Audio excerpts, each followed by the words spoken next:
This is not a biography, not an expose, not an opinion. It is a cultural autopsy of systems, legacy, and the silent architecture behind what we hear. The subject is not personality. The subject is infrastructure. In an age of spectacle, Lucian Grainge became the most powerful man in music by refusing the stage. Visibility is no longer a tool, it's a currency, traded, inflated, and eventually devalued. In the age of omnipresent self-performance, the assumption is simple. The louder the signal, the greater the power. But Lucian Grainge inverted that logic. He built a cultural empire by mastering the art of disappearance. Where artists chase exposure, Lucian Grainge engineers leverage. Where others brand themselves, he builds the systems that brand others. He is not a public figure, he is the figure behind the public. Not the voice in the song, but the signature on the rights. Not the name on the billboard, but the clause that governs its licensing. Lucian Grainge is not an executive in the traditional sense. He is an orchestrator of infrastructure, an unseen hand arranging the score of global memory. Others chase virality. He codifies recurrence. Others tour the world. He owns the tour. His ascent was not explosive, it was infrastructural. From early publishing deals in the UK to the consolidation of Universal Music Group into a multi-billion-dollar asset machine, his power scaled through quiet pattern recognition, not press cycles. No headlines. Just holdings. No spectacle. Just systems. He doesn't compete with artists. He ensures their work outlasts them, a form of brutal curation. Not the performance, but the permission slip to reproduce it forever. Lucian Grainge does not seek attention. He seeks position, above the artist, beneath the archive, inside the mechanism. To understand his genius is to understand the difference between expression and ownership, between cultural moment and catalogue permanence. He's not the face of the music industry. He's the one who owns its memory. Jacques Derrida wrote that all archives are sites of both memory and violence. Whoever archives also erases. Michel Foucault warned that systems claiming to preserve often quietly normalize control. Walter Benjamin's state's aura dies in reproduction, but we forget that Lucian Grainge made reproduction the asset itself. So the question is not, will the next system remember? The question is, will memory be free or leased? To speak of Lucian Grainge's power is to speak not of music, but of strategic infrastructure, of architecture as algorithm, and cultural memory as securitized emotional inventory. Like Steve Jobs with Interface, Grainge engineered IP not as content, but as command structure. He is not a tastemaker, he is a central banker of sentiment, less executive than engineer. Where others heard songs, Grainge heard yield curves. Where others sought stars, he sought recurring IP with stable emotional liquidity. This is not about celebrity. This is structural authorship. When piracy fractured distribution and iTunes atomized the album, most labels panicked. Grainge standardized control. This moment mirrors Gilles Deleuze's shift from disciplinary societies to control societies. Power no longer resides in institutions, but in continuous modulation, contracts, access permissions, algorithmic recurrence. Not who sings the song, but who embeds it in the infrastructure of digital time. UMG became a cultural operating system, managing not music, but mnemonic capital. As Foucault foresaw, modern power operates through systems that dictate what can be said, stored, or repeated. Grainge controls not the future, but the past's digital perimeter, so the future must pass through him to be validated. The artist, a sovereign bond. The catalogue, a synthetic time derivative. Grainge, the institutional underwriter of sonic afterlives. UMG now functions as a sentiment indexing sovereign fund. The Beatles, post-empire. Bob Marley, post-colonial legacy. Drake, post-authenticity liquidity. In this context, they are not just entertainers. They are monetized archetypes. Walter Benjamin feared that mechanical reproduction would strip art of its aura. Grainge built a system that turned aura itself into the commodity. He did not preserve the sacred, he rendered it infinitely replicable. Paul Virilio knew that speed defines power. UMG's dual tempo strategy, lightning fast in legal encoding, glacial in cultural decay, proves it. The key isn't fame, it's recurrence, and recurrence requires permission. Lucian Grainge doesn't define what's hot. He defines what is licensed. This is no longer what was once considered the music industry. This is sonic geopolitics. And Lucian Grainge? A market maker of memory. But what is framed as extraction need not be loss. For the artist who comprehends recurrence, who composes not just to be heard, but to be replayed, memory mining becomes leverage. Not all catalogues are inherited, some are engineered, and not all grief is reactive, some is pre-coded. The same system that compresses one legacy can amplify another, if the architecture is understood from the start. Digital licensing terms that would become legal precedent during Spotify renegotiations. What once seemed obsolete became a prototype. It enabled UMG to scale catalog leverage while locking artists into pre-streaming royalty logic. It was not an acquisition. It was legal weaponization of nostalgia. By 2020, A&R no longer meant artist and repertoire. Under Grainge, it meant asset and recurrence. He shifted from talent scouting to predictive analytics. Internal initiatives like Hit Potential Lab mined TikTok loops and sentiment curves. The scout is gone. In his place, liquidity miners. Even tech partnerships followed the same model.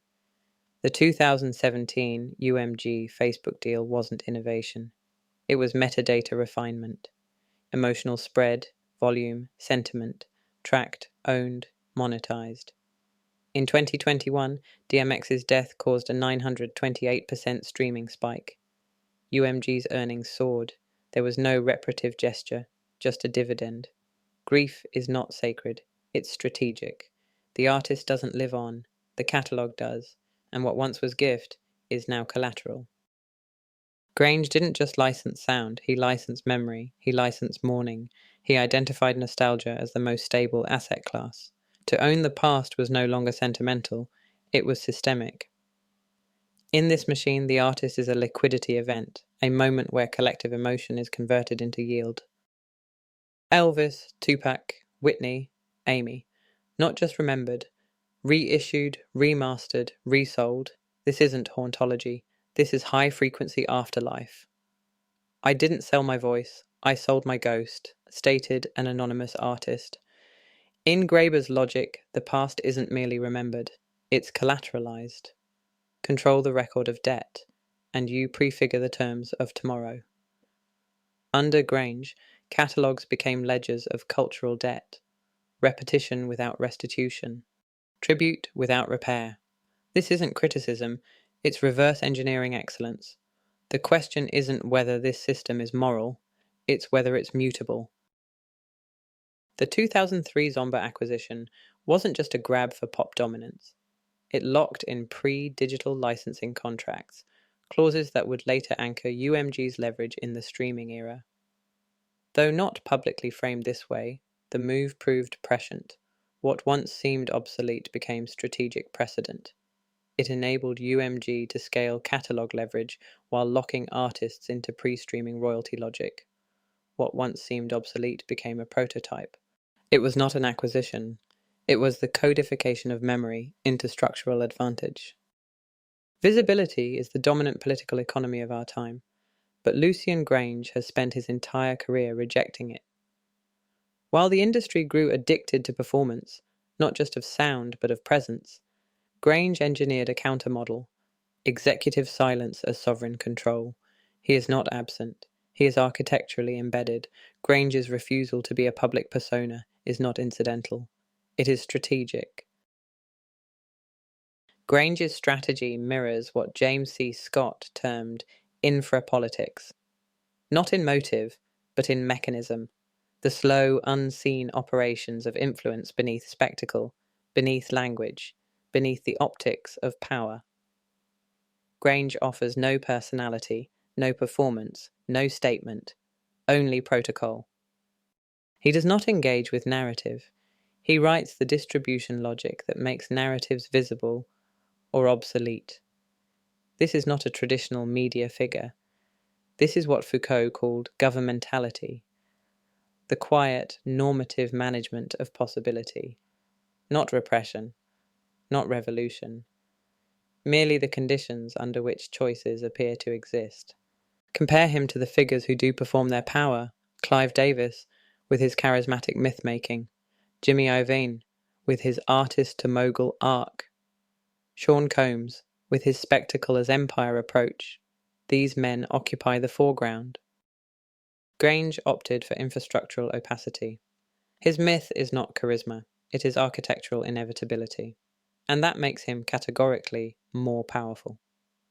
In a time where platforms reward disclosure, Grainge embodies a pre-platform ethos, that real command is not exercised through visibility, but through terms of access. As Byung-Chul Han argues in The Transparency Society, total exposure does not create truth, it creates noise. And noise is easily shaped by those who own the filters. Grainge owns the filters. He licenses the formats. His systems speak for him. This is not mystique. This is calculus. The less you see, the more stable the asset.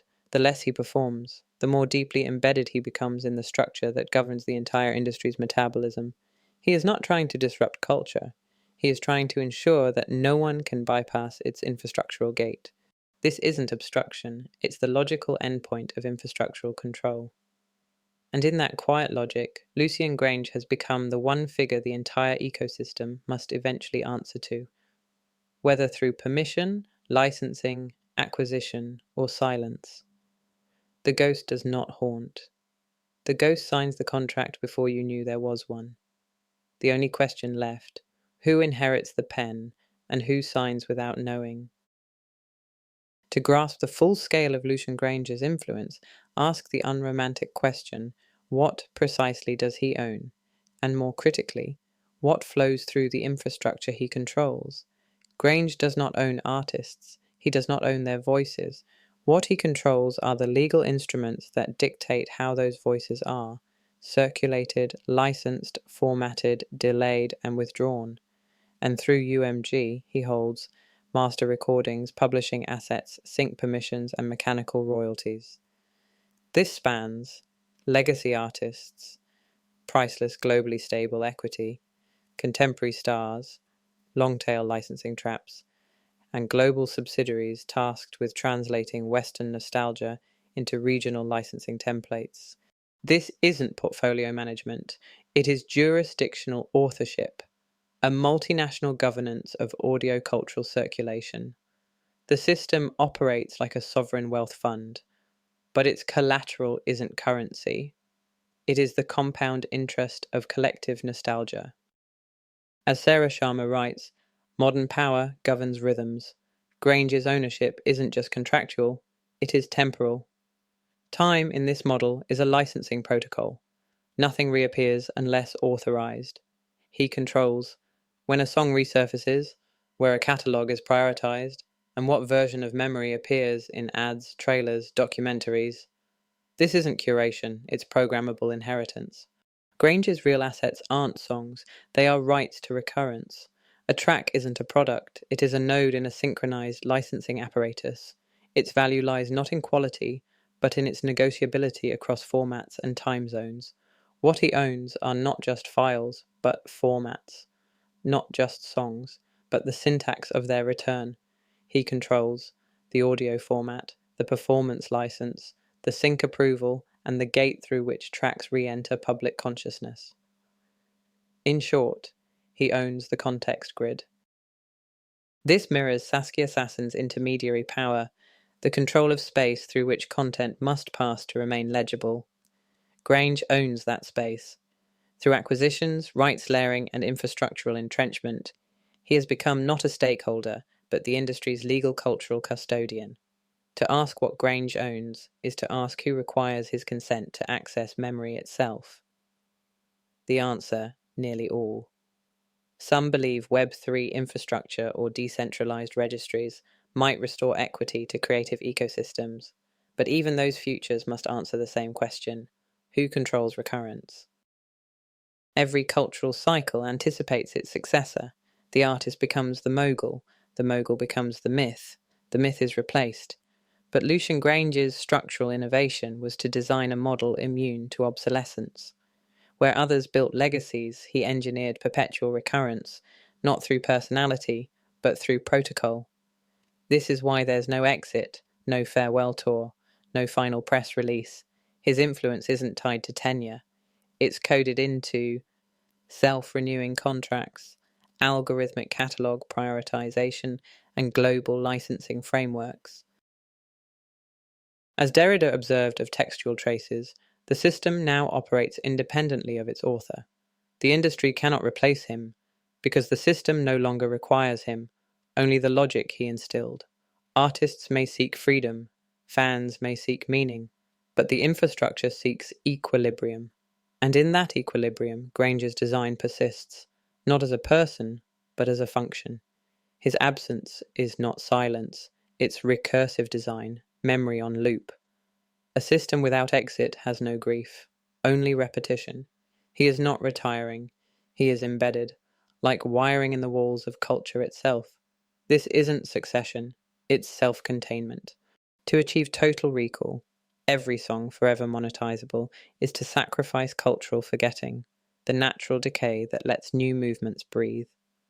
Without sacred erosion, the canon calcifies. New myth cannot root where nothing fades. This isn't malfunction, it's engineered stillness. Grainge's model maximizes preservation, but nature requires both preservation and erosion. The question for successors isn't better or worse, but what values does your infrastructure optimize? Time preserved is also time controlled, and time controlled is rarely time free. The memory survives, but what else was buried in the silence? Most artists protect their message. Few protect its infrastructure. This isn't about owning your masters. It's about mastering recurrence. Licensing is not just legal, it's temporal. Every sync, every stream, every reissue grants access to memory or denies it. This guide isn't theory. It's a control interface, structural tools, licensing clauses, ritual frameworks, designed to help you release without being consumed, to appear without being trapped, to profit without being programmed.